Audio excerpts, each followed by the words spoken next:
അപ്പൊ കൊഴുവിയും ഭയങ്കര വിലക്കുറവാണ്. അതേപോലെ പച്ചക്കൊടംപുളിയാണെങ്കിൽ ഇഷ്ടം പോലെ കിട്ടാനുണ്ട്.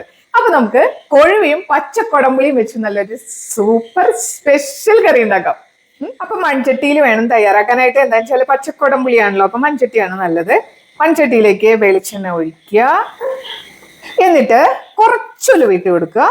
ഉലുവ പൊട്ടിക്കഴിഞ്ഞാൽ ഇഞ്ചി, കറിവേപ്പില, ചെറിയ നമ്മുടെ ഉള്ളി അല്ലെങ്കിൽ സവാള അങ്ങനെ കുരുകുരാന്നരിഞ്ഞത്, പിന്നെ പച്ചമുളക്, ഇതൊന്ന് മൂപ്പിച്ചെടുക്കുക. അതായത് ഒന്ന് ചെറുതായിട്ട് നിറം മാറുന്ന വരെ മൂപ്പിച്ചെടുക്കുക. ഇതൊക്കെ ഒന്ന് മൂത്ത് വന്നിട്ടുണ്ട് കേട്ടോ. പിന്നെ എന്താ ചെയ്യേണ്ടതെന്ന് വെച്ചാല് മുളക് പൊടി, മഞ്ഞൾപ്പൊടി, ഇത് രണ്ടും ചേർത്തിട്ട് ഇതിൻ്റെ ഒന്ന് പച്ചമണം ഒന്ന് പോണം കേട്ടോ. അപ്പൊ ഇതിന്റെ പച്ചമണമൊക്കെ പോയി. ഇനി എന്ത് ചെയ്യണമെന്ന് വെച്ചാല് ഇത് കൊടപ്പുളിയാണ് കേട്ടോ. അപ്പൊ അത് ഒരെണ്ണാണ് ഇട്ടിട്ടുള്ളത്.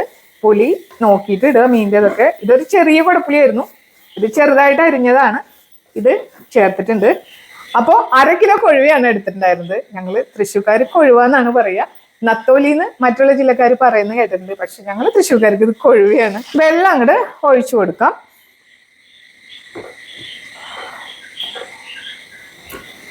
വെള്ളം ഒഴിച്ചിട്ടേ നമുക്ക് ആവശ്യത്തിനുള്ള ഉപ്പ് ചേർക്കുക. അപ്പൊ ഈ തിളച്ച ഇതിലേക്ക് കഴുകി വൃത്തിയാക്കി വെച്ച നമ്മുടെ കൊഴുവ അങ്ങോട്ട് ചേർത്ത് കൊടുക്കുക. 1/2 കിലോ കൊഴുവയാണ് എടുത്തിട്ടുള്ളത്. ഞങ്ങൾക്ക് കൊഴുവാന്നാണ് പറയുക. വേറെ ജില്ലക്കാരൊക്കെ നത്തോലി എന്നൊക്കെ പറയുന്നത് കേട്ടിട്ടുണ്ട്. പക്ഷെ ഞങ്ങൾ തൃശ്ശൂർക്കാർക്ക് കൊഴുവാന്ന് പറയാം. അപ്പോഴേ ഈ കൊഴുവ വെക്കുമ്പോ എന്താ വെച്ചാൽ ദിപ്പ തന്നെ വേവും. അതായത് ഒരു 5 മിനിറ്റിന്റെ വേവുള്ളൂ കൊഴുവയ്ക്ക്. കുത്തി ഇളക്കാനൊന്നും പാടില്ല, ഉടഞ്ഞു പൂട്ടാ. വളരെ ശ്രദ്ധിച്ചിട്ട് വേണം. പിന്നെ അധികം വെള്ളം ഒഴിക്കരുത്. ഈ കറിക്ക് അധികം വെള്ളം പാടില്ല. എന്താ പറയാ, ഒന്ന് കുറുകിയിരിക്കുന്ന ഒരു പരുവം മാത്രമേ ഉണ്ടാവാൻ പാടുള്ളൂ. അപ്പോഴാണ് നല്ല ടേസ്റ്റ് ഉണ്ടാവുള്ളൂ കേട്ടോ. 5 മിനിറ്റ് ഇത് അടച്ചു വെച്ചിട്ട് വേവിക്കാട്ടോ. മീൻകറി എപ്പോഴും നമ്മൾ എന്ത് ചെയ്യണമെന്ന് വെച്ചാല് കുത്തി ഇളക്കാതെ ഇങ്ങനെ ചുറ്റിക്കാനേ പാടുള്ളൂ കേട്ടോ. അങ്ങനെ അപ്പൊ നമ്മുടെ മീനൊക്കെ റെഡി ആയിട്ടുണ്ടാവും. ഒന്നുകൂടെ ഒന്ന് ചുറ്റിച്ചതിന് ശേഷം എടുക്കാം. ആവശ്യത്തിന് വെള്ളമൊക്കെ ആവശ്യത്തിനായിട്ടുണ്ട്. ഒന്ന് കുറുകിയ പരുവം. ഇത്രയും വെള്ളം വേണം, ചോറൊക്കെ ഉണ്ടേ. ഓക്കെ, ഒന്ന് ടേസ്റ്റ് നോക്കാം കേട്ടോ.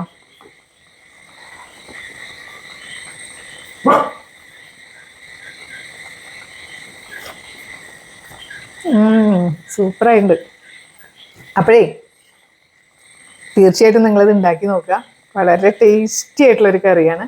പച്ചക്കൊടംപുളി വേഗം പോയി തപ്പിക്കോ, കൊഴുവിയും വാങ്ങിക്കോ. അപ്പൊ അടുത്ത വീഡിയോയിലൂടെ കാണാം. അതുവരേക്കും ബൈ.